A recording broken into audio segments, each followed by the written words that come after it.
Welcome to episode 137 of the XS Noize Podcast. I'm Mark Millar. Thanks for listening. In this episode, I speak to fast-rising Sunderland artist Tom A. Smith to talk about his latest release, EP3. If you missed the previous episode, I spoke to Matt Bowman from the Pigeon Detectives about their new album, TV Show. So check it out, and if you like the podcast, please subscribe on your favourite listening platform, give us a rating, and leave a comment. Before we begin, here's what's been happening on XS Noize this week. Is It is the latest album from indie folk singer-songwriter Ben Hard. Sam Williams gives 4 stars out of 5 to the album, which reflects in part on Hard's experience of having too many strokes. Couldn't Make It Up is one of the standout tracks, and Sam says Hard feels more artistically free and lively. Aaron Jones gets 3.5 out of 5 for his 4th album, Chronicles of the Kid. The Seattle-born artist fuses rock, soul and blues, but some of the album's tracks fall a little short for our review. Other Side is a standout though, showing how Jones can blend styles. Full reviews of both albums are online now. We've also got new music from country pop artist Cluny. Her new single is called Bad Man. And if you felt you missed out on her Glastonbury set after she was late to the stage, Lana Del Rey has announced shows in Amsterdam, Dublin and Paris for July. Muse also head out on tour this year with support from Nova Twins. All the details at xsnoize.com. Despite still being a teenager, Sunderland-based newcomer Tom A. Smith has already achieved more than most artists do in a lifetime. He played his first ever gig aged just 8, performed at Glastonbury before he was in secondary school, and Tim Burgess handpicked Tom to play his stage at Kendal Calling, making him the festival's youngest ever performer. In this interview, Tom A. Smith talks about EP3, songwriting, touring, guilty pleasures, and lots more. So sit back, relax, and enjoy the XS Noize Podcast with Tom A. Smith. So, hi Tom, welcome to the XS Noize Podcast. Thank you very much for having us. Looking forward to it. Let's go back. Growing up, what sort of music was playing around the house? Well, it was always like my dad's always been a massive, music lover and a music fan. He can't play any instruments himself, and he'll tell you that. But he's always loved any sort of music, really. But it was always sort of Smiths, Oasis, Stone Roses, Bowie, everything getting played in the house from when I was, for as long as I can remember, really. So I always had this sort of love for music and knew all the words to every song my dad would put on. And I started getting guitar lessons and music lessons when I turned 4 from a couple of people in a local band called Detroit Social Club. Who, for a few years enjoyed quite a bit of success up in the Northeast, toured with Oasis and stuff like that at the back end of their careers. And yeah, they used to come around and, like rock stars do, they'd come over, drink my dad's drink, give us 10-minute music lessons, then play football, play a bit of FIFA. And eventually that just grew to more and more. And I was wanting to impress them and get better every week. And yeah, it was pretty much my entire early life was just music and listening to music and learning music. And when you started playing the guitar and you started getting good at it, when was the time that you sort of started hearing songs and melodies in your head and you started to write them on the guitar? Well, I sort of used to, from the age of about 7, with my guitar teacher, just sort of write daft little songs about Sunderland Football Club and stuff like that. So like I was always wanting to be creative like that. It was never anything that I would then perform live or anything like that. I was lucky enough to get my first gig supporting them when I was 8 at quite an iconic local venue called the Cluny. And I remember I had a 15-minute set and was absolutely petrified. But once I was on there, I absolutely, loved every second of it and just knew that was sort of what I wanted to do. But there was never any original songs in there. And it wasn't really until, lockdown came around that I started really going in on the craft of songwriting when I turned like 15, 16, and really going for it. And from there, I've written probably 500 songs now. What was the first song that you wrote that you thought, right, this is a really good song? And people were telling you, look, that's a really good song. Well, I was always sort of writing, little daft love songs and stuff like that. But like, I think the first time, I was pretty sure I had a decent tune was literally the start of 2020. It was just before lockdown, and it was a song called "Could I Live with Being Fake," which is on the second EP, and one of my favorite songs that I've put out so far. Which I was like, yeah, that's definitely up there. It was actually I tell a lie. Dragonfly, which is on the first EP.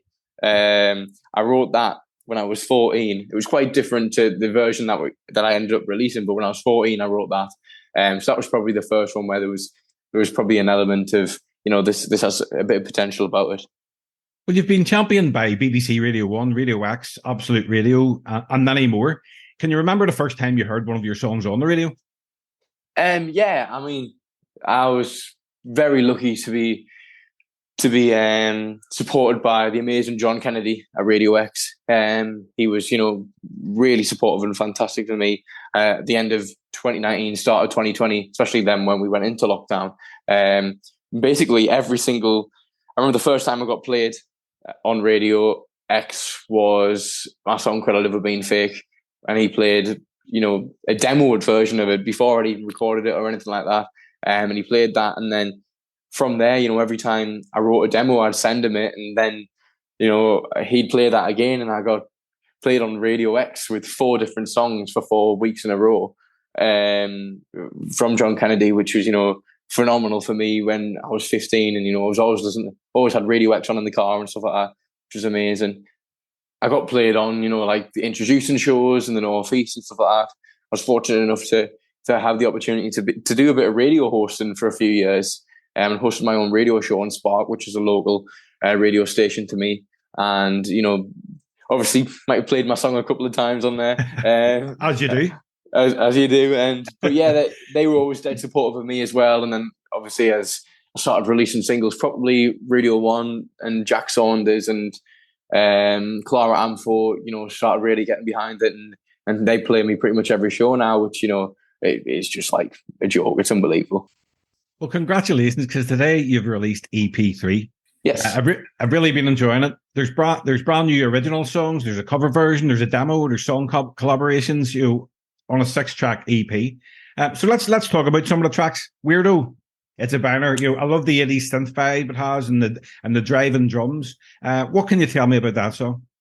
So yeah, that song, I mean, that's probably the most recent song on that EP that I've written. I only wrote that, back end of last year after I'd even released Like You Do. But yeah, this song, I sort of I'd recorded a version and a demo of this song, but it had completely different lyrics. It was about something completely different, and it just didn't really click with us.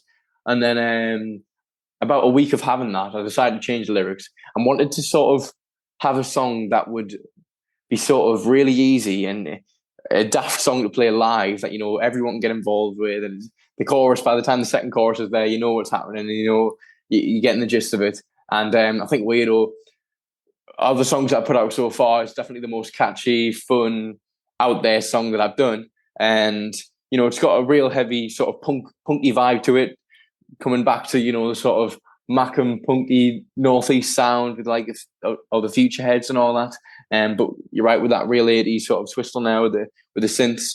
But no, it's a song that I'm loving at the minute, and the support for it so far since the release has probably been the best yet, which, I'm always going to be buzzing with.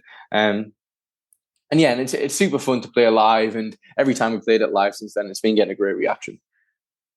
I enjoyed your performance of Weirdo on Blue Peter recently. Did you get a Blue Peter badge? I did get a Blue Peter badge. I got given 2 Blue Peter badges, and I did bring one to Glastonbury, and I did lose it, which is absolutely mortifying. But I've got a spare one, and I've got another one, so that will never be leaving the house. I've always wanted a Blue Peter badge.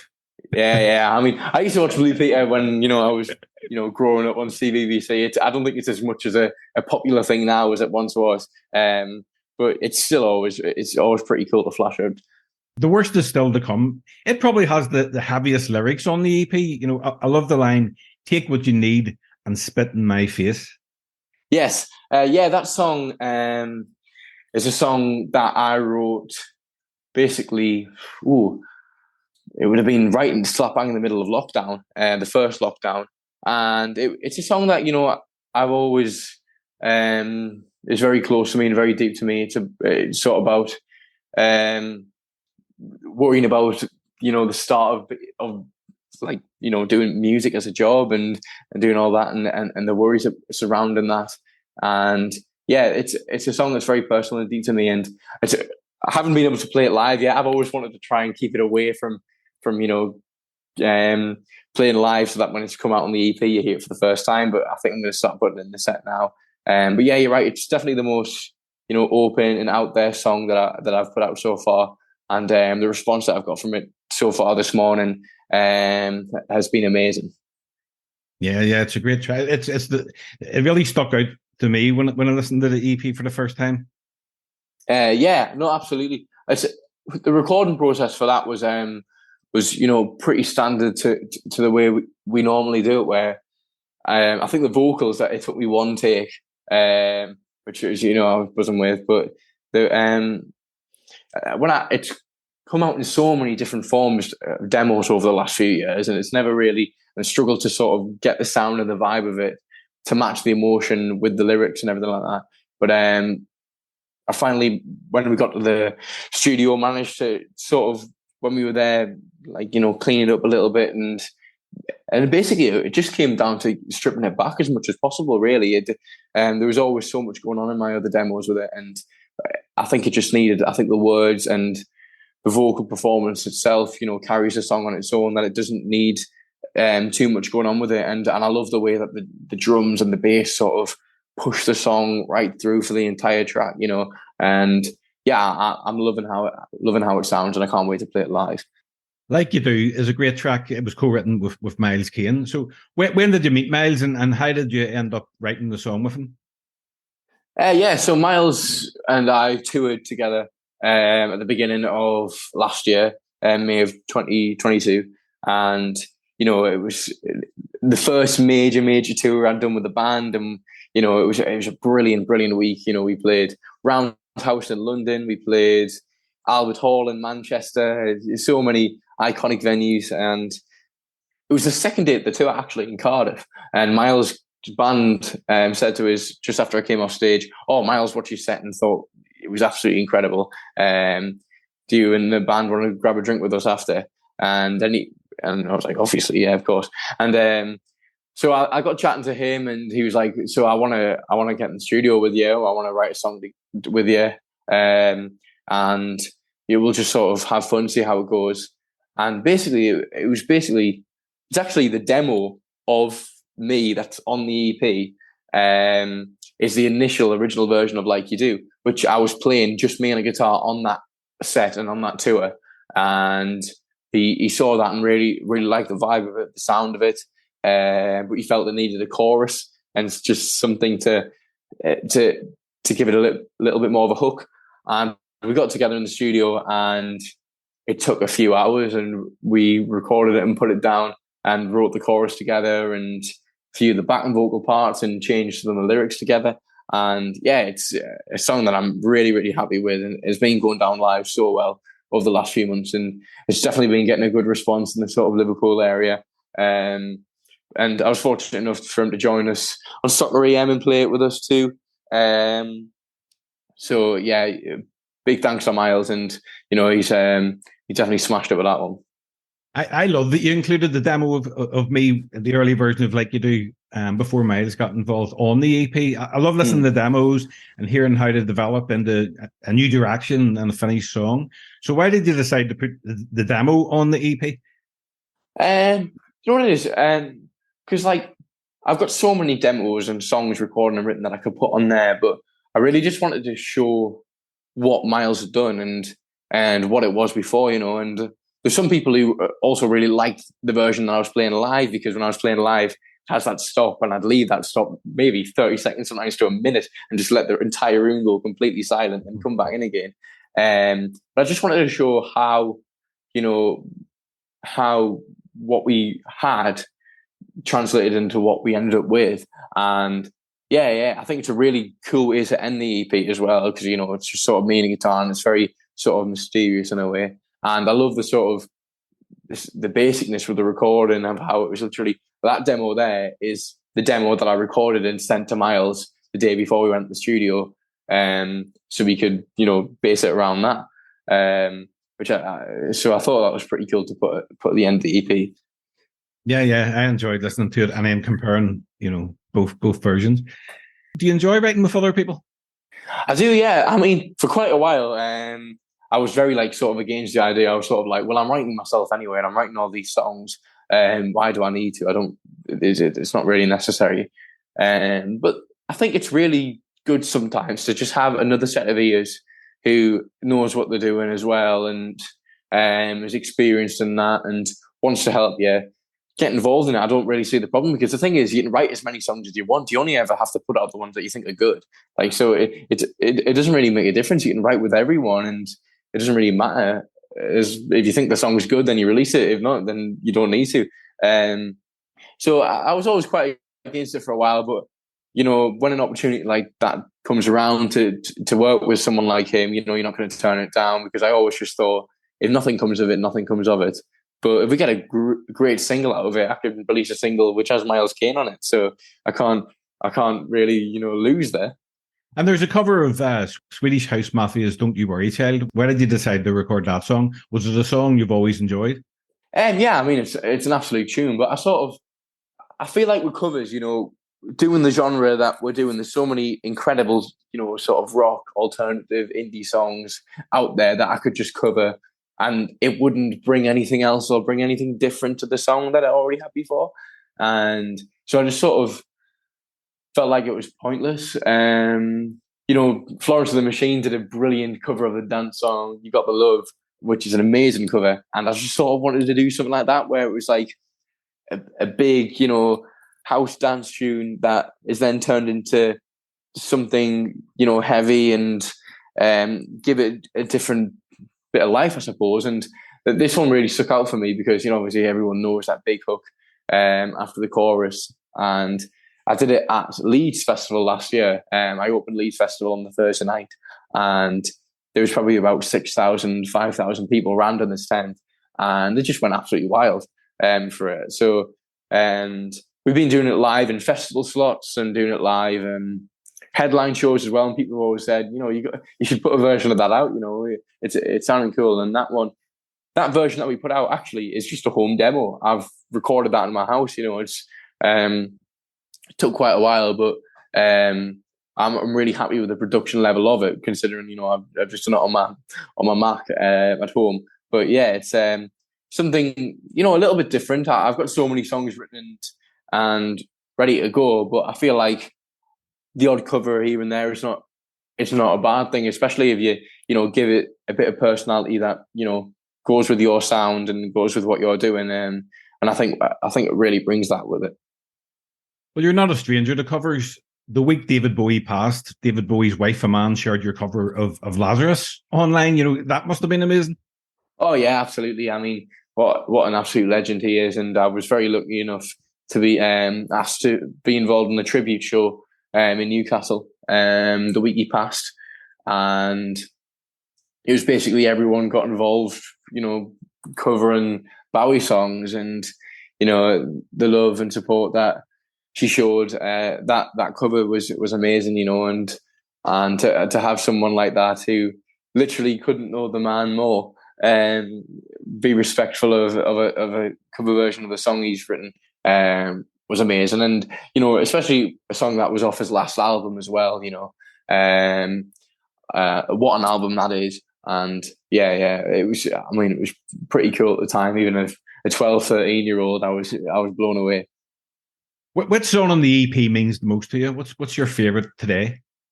I feel like there's a few on there. I always really like playing little bits live, and I feel like it just reminds me of some of my favorite films. When I wrote it, I wanted it to.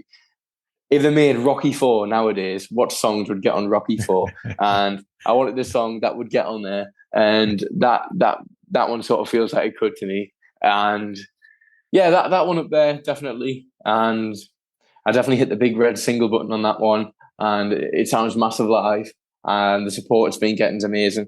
But of course, as we mentioned before, Worst Is Still to Come, probably the most personal song that I put out so far. And, I love the sentiment to it and the words and also the simplicity to it and, the mix and how it sounds. So that's definitely going to be up there as well. You mentioned you've written loads of songs. A lot of songs still unreleased. You've already released a string of singles. You're on your third EP. Are there any plans to put out an album anytime soon? I'm sort of thinking about it. There's obviously plenty of tunes there I could go ahead and do it with. But I'm sort of waiting for a time that if I put an album out, would it make an impact? Would anyone really listen to it? Because you only get one debut album, and it's probably your most important one. And I sort of want to wait for a time where there's going to be a bit of interest and a bit more excitement and a bit more people looking forward to it than there would be now if I did one. So I'm just sort of letting it sort of tick over in the next, and I don't doubt it'll be within the next year and a half, next couple of years. And I'm incredibly excited at the idea of making a full body of work like that. That just, it sounds amazing. It's stuff of dreams. But as I said, I'm just waiting for it to be the right time and for it to feel like there'd be enough excitement and energy around it to make a difference and to do well, really, and really push my career to the next stage.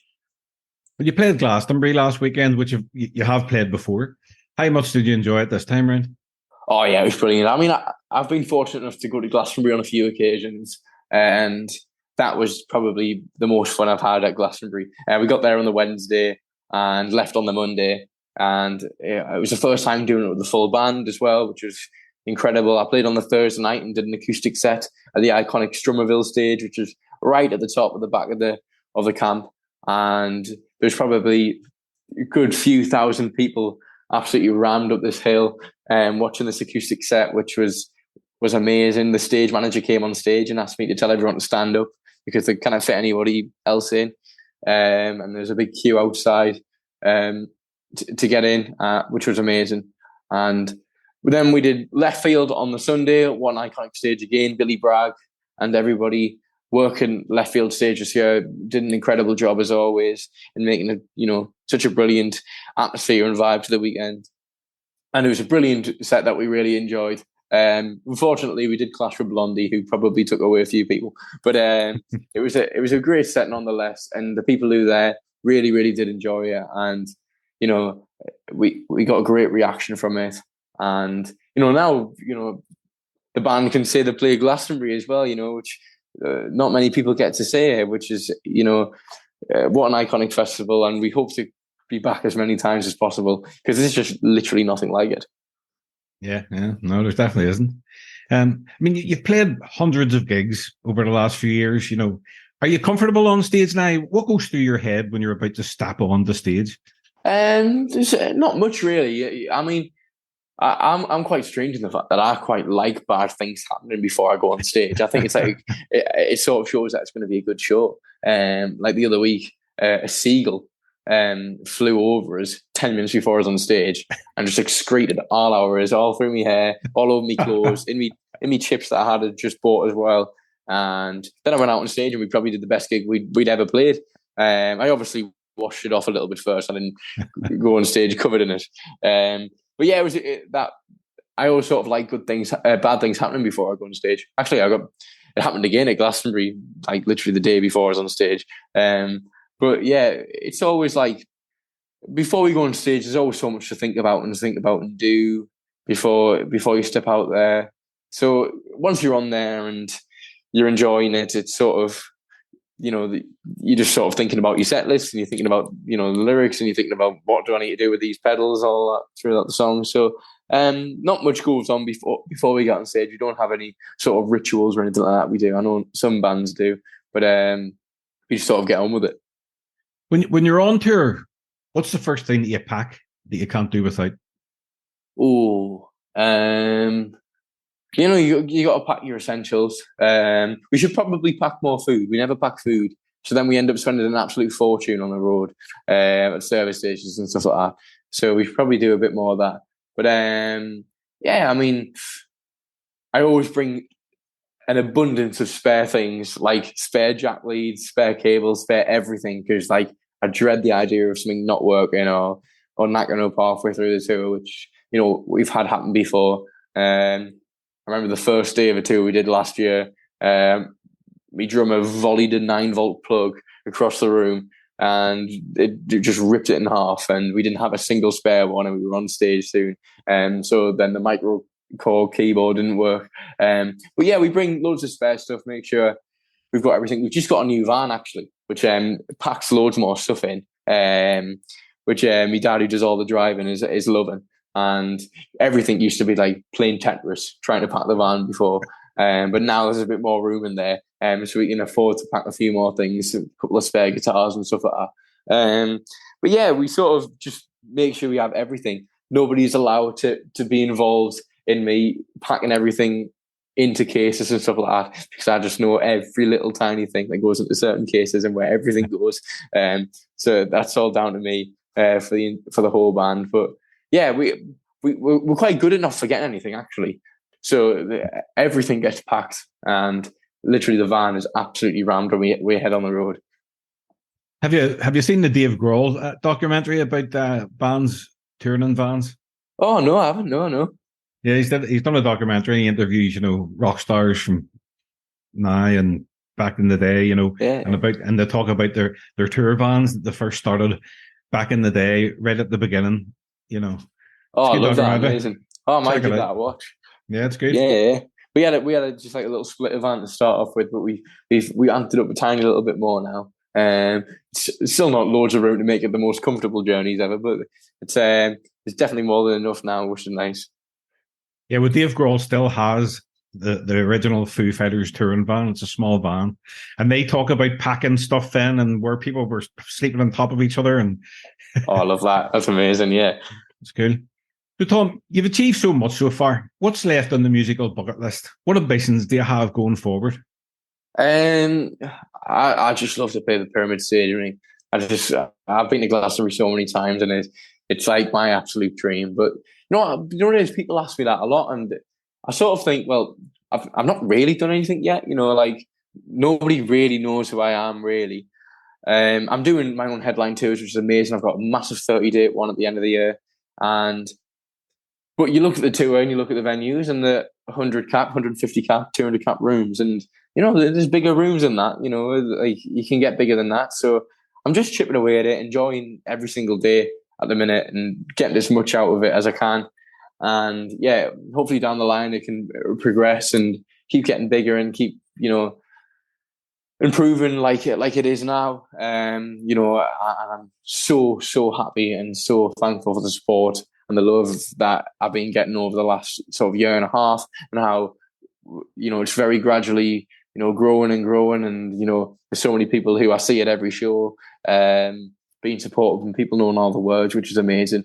But yeah, I just sort of want to keep enjoying it, keep plucking away at it, and as I said, there's so much more to do and so much more to achieve. I'd love to win an award. That'd be pretty cool. So I'd love to do that at some point. But what award? I'd love to win a Brit Award or something like that. That'd be pretty cool. But we're just enjoying it, chipping away at it, and see what comes of it. Really. Just a few more questions, Tom. For us music fans, music is the soundtrack to our memories. What song or album, when you listen to it, brings back the best memories for you? Oh, I'd say there's a couple actually. I love Zeppelin 3. It was the first record that I ever bought. I was like 10 or 11, and I started getting guitar lessons from Barry Hyde from the Futureheads. He's a local legend, and he got me truly obsessed with Led Zeppelin. And Zeppelin 3 was the first album that I ever bought, and it has that half acoustic side to it, then half massive banger side to it, like immigrant song and all that. And what a record that is. So I'd probably say that one brings back the more sort of nostalgic early music memories and loving music, but also Radiohead, OK Computer. I remember first listening to that when I was like 9, 10, and just being absolutely blown away by Paranoid Android. And the sounds and the guitars and everything that's going on, and Tom's voice as well. So that's definitely got to be up there too. But it varies, because Gorillaz as well, their first record, absolutely, was obsessed with that when I was young. So I mean, there's so many. But I'd say Zeppelin and OK Computer are the two main ones. I was listening to OK Computer yesterday in the car. It's a fantastic album. It's just a phenomenal record, isn't it? Amazing. I mean, it's one of the albums that is completely no skip, and every single song is just pure perfection. What song or album is your guilty pleasure? Do you know what it is? It's an album that came out a couple of years ago, actually, and she's just released a new single today, which I'm not as big on, to be honest. But Olivia Rodrigo's Sour album that she put out in 2021. It's a proper, pop album. But I just love some of the songwriting in there, and some of the sounds, and some of the guitar parts and keys parts and stuff like that. I really do rate that album. I think it's brilliant, and it's very few pop albums of recent years that I can say that to. But that one definitely up there is it is definitely a guilty pleasure of mine. I must check it out. Yeah. I mean, it's proper breakup pop song album, like, I must say, though. I love the sort of sounds and the guitar parts on a few of the tracks, and the energy behind it as well, and the production. It's really cool. So, Tom, is there anything you'd like to mention before we wrap up? Any live shows or anything coming up? Yeah, I mean, obviously the festival season's absolutely rammed through. Why Not Festival we're doing, and loads more as well. We'll go a 30-day tour through November and December at the end of the year, which I think it's like 30 days and 33 days, which is going to be a bit mad. But the tickets are selling incredible. Really, really pleased with it, especially in the northeast states. We sold out one night at Fire Station in Sunderland, which is the biggest venue in Sunderland, obviously regarding the stadium. And we've got a second night of that, which is like 3/4 sold, which we're absolutely buzzing for. Yeah, it's a massive tour. We're pretty much playing every single town in the UK. We got Scottish dates as well. We got dates in Wales too. And everything is going to be basically a 20-30 minute drive away from where you live.